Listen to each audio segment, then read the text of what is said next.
송야동 언젠가는 타이틀 전선에 가게 들어갈 것이 맞습니다. 같다. 네. 뭐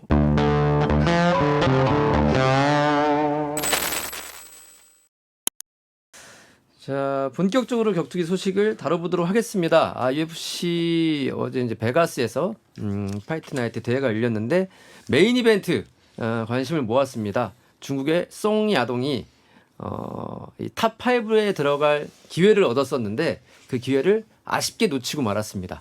전체적인 경기는 어땠습니까? 제 생각에는 제가 예상했던 것보다 훨씬 잘 싸웠다. 송야동이 네네. 훨씬 잘했습니다.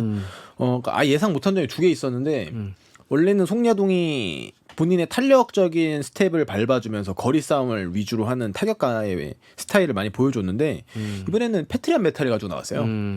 그래서 아예 탄력이나 스텝을 아예 죽여버리고 거의 받아먹기식의 타격을 많이 노렸고 그리고 뚜벅뚜벅 하면서 뚜벅뚜벅 걸어가면서 압박을 걸고 세네이건의 약한 공격들이나 가벼운 공격들은 이제 가드로 그냥 다 막거나 흘리려고 하는 모습을 많이 보여줬거든요.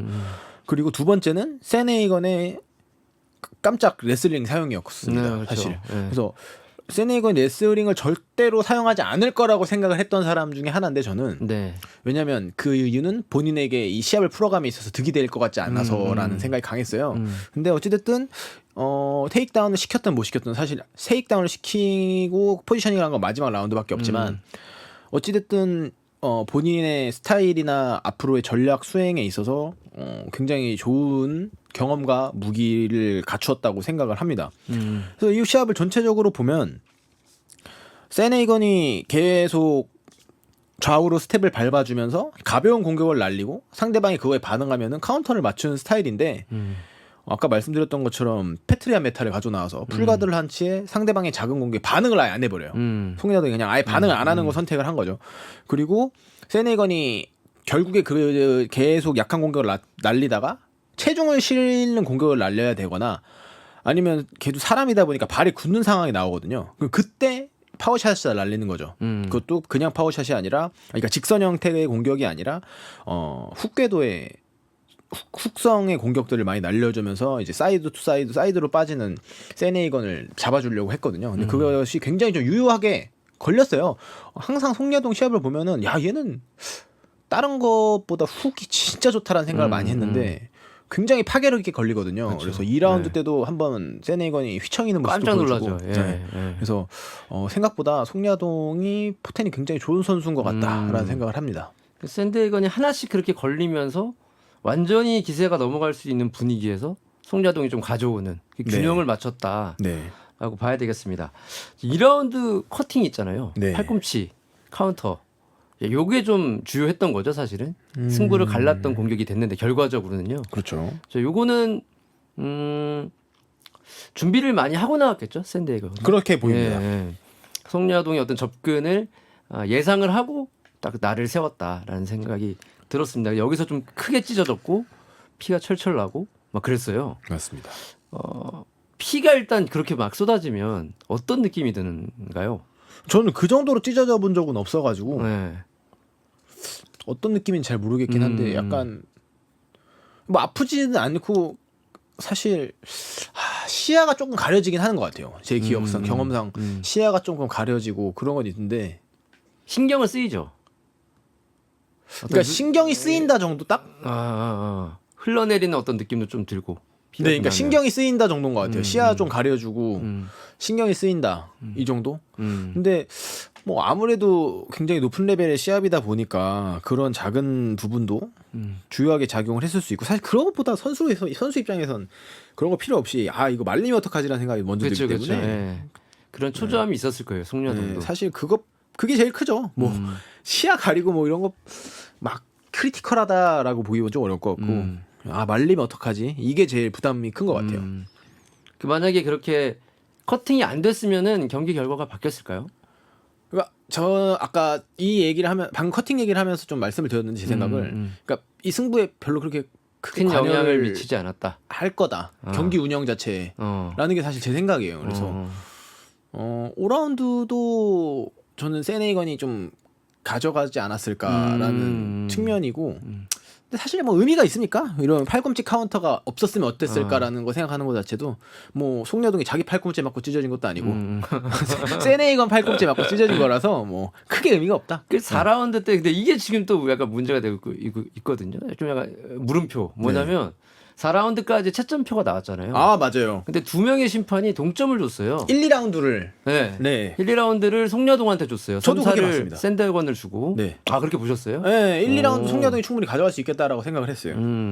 그래서 마지막 라운드를 송여동이 어떻게든 비볐으면 네. 승리를 2대 1로 가져가는 그림이어가지고 네, 네 맞아요. 일각에서는 야 이거 송여동의 어떤 그 중국인 버프 그러니까 어느 정도 계속 작용했던 거 아니냐 이렇게 보는 사람도 있더라고요. 아, 이번 시합은 그렇지 않았던 것 그렇진 같아요. 않았다? 충분히 잘했고 네. 5라운드에 갔는데 3라운드부터 뭔가 좀 기울어지는 느낌의 시합이어가지고 네. 5라운드도 저는 세네이건이 가져갔을 거라고 생각을 했던 거거든요. 그래서 특별히 의미가 있었을 거라고 얘기를 했던 거고 그래서 1, 2라운드가 어찌됐든 세네이건이 입장에서는 조금 많이 흔들렸던 라운드이기 때문에 송여동한테 가도 뭐 이상할 게 없는 라운드였다고 생각을 합니다. 그래서 결과적으로는 커팅이 좀 깊어가지고 그게 커트맨들이 피를 그 커트맨들 미국 쪽 커트맨들한테 치료라고 해야 되나요 이거를? 그걸 뭔지 받아보셨습니까? 순간적으로. 저는 네. 커트는 그러니까 얼굴에 난 커트는 안 받아보고 네. 귀에 난 커트는 아, 제 패트리에 날 때 네, 피가 난 게 네, 얼굴이 아니라 귀에서 나가지고 여기를 어. 뭔가를 했었어요. 네. 그게 금방 지혈이 되나요 또? 그러니까 그 상태로 가만히 있으면 지혈이 되는데 또 싸우잖아요. 또 싸워서 건드리면 그러면 다시 또 나죠. 네. 그렇죠. 그러니까 대부분 이제 그렇게 하면 피를 멈추게 하는 건 진짜 커트맨들이 기가 막힌 것 같아요. 미국 쪽에 이 전문가들이라. 그리고 네네. 저기 주체육위원회에서 모셔다가 오는 분들이라 컷맨들이. 네네. 그리고 이런 전문직이 다른 나라에는 거의 없는 것 같아요. 그렇죠.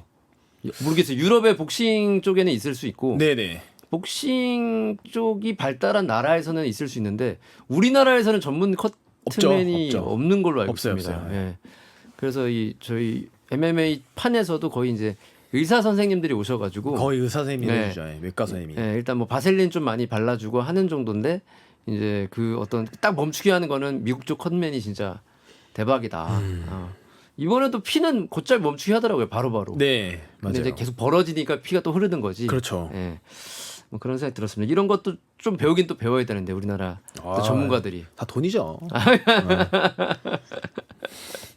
아니 그러니까 저는 만약에 이걸 배워요. 미국 가서 기술을 배워와. 이 지열 기술을. 그래서 한국에서 전 대회를 다 돌아다니면서 이 사람이 하는 거예요. 아, 근데 그게 네. 일단 너무 냉소적으로 들릴 수도 있는데 선수들도 지금 100만 원도 못 받는데 아. 얼마나 주겠습니까? 그거 그렇겠네. 단체에서. 그렇겠네. 예. 아니 그리고 생각해 보니까 주말 일밖에 없습니다. 이 사람이. 맞습니다. 그거 제가 생각할 때 연봉 2천도 안 돼요. 그 만약에 격투기가 야구처럼 일주일에 한 6일을 한다 이러면은 모르겠어요. 그렇죠. 네. 네. 그 얘기가 다르고. 네, 달아지는데 어차피 몸은 하나고 주말에 한 탕밖에 못 그렇죠. 뛰니까 뭐 월에 이것도 2회 정도 뛰면 안 되겠구나. 네. 이거는. 죄송합니다. 약간 상상의 나라를 펴봤는데 송야동이 이번 경기 패배를 했지만은 그래도 가능성을 많이 보여줬고 만 24세거든요. 이제 워낙 일찍부터 운동을 시작해가지고 전적이 샌헤이건보다 많았어요. 심지어 그랬는데 나이가 6살 어립니다. 이 선수가 뭘 보완을 하면 좋을까요? 아유, 보안? 보완? 근데 뭔가 이제 네. 세계적인 레벨의 선수고 어느 정도 딱 이 틀이 잡혀 있단 말이죠. 이런 선수들은 나이에 네. 상관없이. 그래가지고 뭘 보완해야 된다라고 이야기하기가 참 어렵네요. 그러니까 어려워요. 왜냐면 못하는 본인이 모르는 게 아닐 거예요. 이 정도 오는 선수들은 모르는 게 아니라 약간 이제 너무 틀에 짜여진 스타일이 이제 틀에 짜여지다 보니까 어떤 것들을 자기가 갖고 어떤 것들은 포기해야 하는 상황이 오거든요. 어떤 선수든 그것은. 근데 이제 그 상황 속에서 이제 본인이 선택한 무기로는 뭔가 위에 있는 상대들을 이제 좀 이기기 어렵다는 느낌이 든 게 아닌, 그러니까 그런 거가 아닐까라는 생각이 들거든요. 그래서 차라리 뭐 전반적으로 스타일을 좀 바꿔보는 것도 나쁘진 않다. 이번에도 사실 전반적으로 스타일 바꾼 거거든요. 왜냐면 저는 아예 상대도 안 될 거라고 생각했던 이유는 사실 그런 탄력적으로 그 전에 했던 네, 보여줬던 원래 모습들. 보여줬던 모습만으로 생각을 하면은 좀 이기기가 어려워요. 왜냐면 초반에 피니시를 시킨다 아니면 이길 수가 없는 스타일이 되다 보니까 네. 좀 5라운드 봤을 때 어려울 수 있겠다라고 생각을 했는데 이번에 또 잘 바꿔서 가져 나왔거든요. 그래서 이번처럼 계속 조금 스타일을 바꿔가면서 무기들을 추가해보는 게 어떨까라는 생각이 합니다. 테이크다운 방어는 어땠습니까? 레슬링. 워낙 좋잖아요. 그러니까 이건 근데 또 봐야 될 게 세네이건이 굉장한 타격가다. 그렇죠. 네, 딱 몸에서 느껴지잖아요. 아, 이게 굉장한 레슬러 같은 네. 그런 이 몸은 굉장한 아니니까. 그래플러 같은 이제 딱 그게 네. 느껴지기 때문에 그래서 뭔가 좀 감안하고 봐야 됩니다. 이 송야동의 테이크다운 디펜스가 물론 좋았지만 상대가 세네이건이었다는 것. 저는 뭐 나이가 이게 깡패라고 사실. 맞아요. 이 나이 때 이 정도의 레벨에 올라왔고 앞으로 큰 부상 없이 간다면은 송야동은 언젠가는 타이틀 전선에 가게 들어갈 것이 맞습니다. 같다. 네. 뭐 빠르면 3년, 뭐 늦어도 한 4, 5년 안에는 그렇게 오래 걸릴까요? 오래 안 걸리나요? 그렇게? 전 더 안 걸릴 것 같아요. 그럴 수도 있겠네요. 그리고 UFC가 또 중국 가야 돼요. 결과적으로는. 앞세울 수 있는 사람이 지금 리징양은 좀 나이가 들어가지고 네. 내세우긴 뭐하고 장웰리하고 송야동 두 탑이거든요. 둘이 쌍두마차니까 분명히 키워줄 거다. 분명히 매치업이나 이런 것도 좀 유리하게 좀 잡아줄 수 있지 않을까라는 예상을 해봅니다.